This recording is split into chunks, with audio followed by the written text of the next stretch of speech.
Non, je ne connaissais pas, j'imaginais même, je ne savais même pas que ça existait. Moi non. Pas trop non plus. Premier secours, a priori pas particulièrement en version premier secours. J'ai entendu parler donc des premiers secours en santé physique, mais alors ceux de santé mentale, j'en ai jamais entendu parler. Oui, parce que j'ai choisi de suivre la formation avec le CNRS, mais je suis la seule de mon laboratoire par exemple. C'est quelque chose qui est assez abstrait pour la plupart des gens. C'est un vrai sujet de société. Ça va devenir un point prédominant, en tout cas je l'espère, dans les années à venir. La difficulté, et pour moi en tant que chef d'entreprise, c'est d'arriver à l'identifier. Parce qu'elle n'est pas toujours exprimée, elle n'est pas toujours évidente. Et bien souvent, il faut faire attention de ne pas arriver trop tard.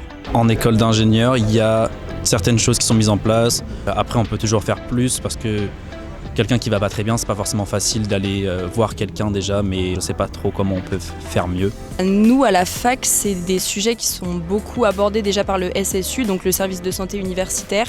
Même au niveau de toutes les associations étudiantes et tout, il y a pas mal de prévention qui est faite à ce niveau-là du coup.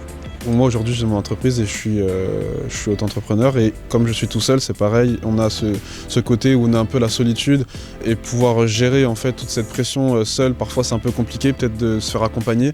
C'est un peu tabou pour pas mal de personnes et je pense que cette formation pour pouvoir détecter très rapidement les premiers signes, ça peut aider beaucoup de personnes.